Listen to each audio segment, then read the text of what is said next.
Tsy ho tamboisaina sy ho karazana ny voka-pikarohana navoakan'ireo fohy be fikarohana sivy eo ambany fiahin'ny ministera fampianarana ambony sy ny fikarohana ara-tsiansa.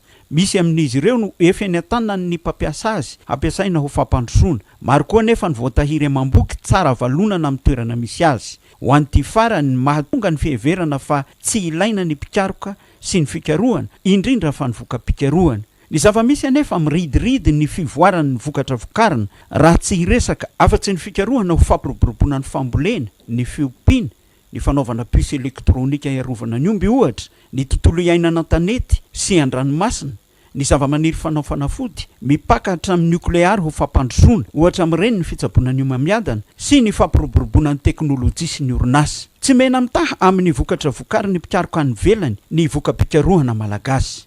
Ny pikaroka malagasy maro amin'izy ireo no efa manana toerana misy azy eran'izao tontolo izao mihitsy ary dia efa fantatry ny any ivelany.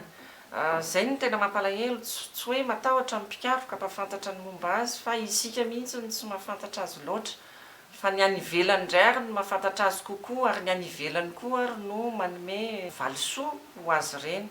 Dia izay indrindra no anaovana an'izao atrikasa izao hoe ampiasaina ny serasera mba hampahafantarana anazy tsirairay avy ary hampahafantarana koa le toera-pikarohana, dia indrindrindrindra averimberiko foana hampahafantarana ny voka-pikarohana sy ny fampiasana an'ireny voka-pikarohana ireny eto Madagasikara. Serasera ho fampahafantarana sy fanapariahana ny votoatin-dresaka eto. Fohy be fikarohana sivy sy ny miantsehatra amin'ny tontolon'ny serasera mampifandraisana ny atrika azy ity ka ny avy amin'ny toera-pikarohana ho an'ny teknôlôjia momba ny angovo nukleary no nisantarana ny fiaraha-midinika.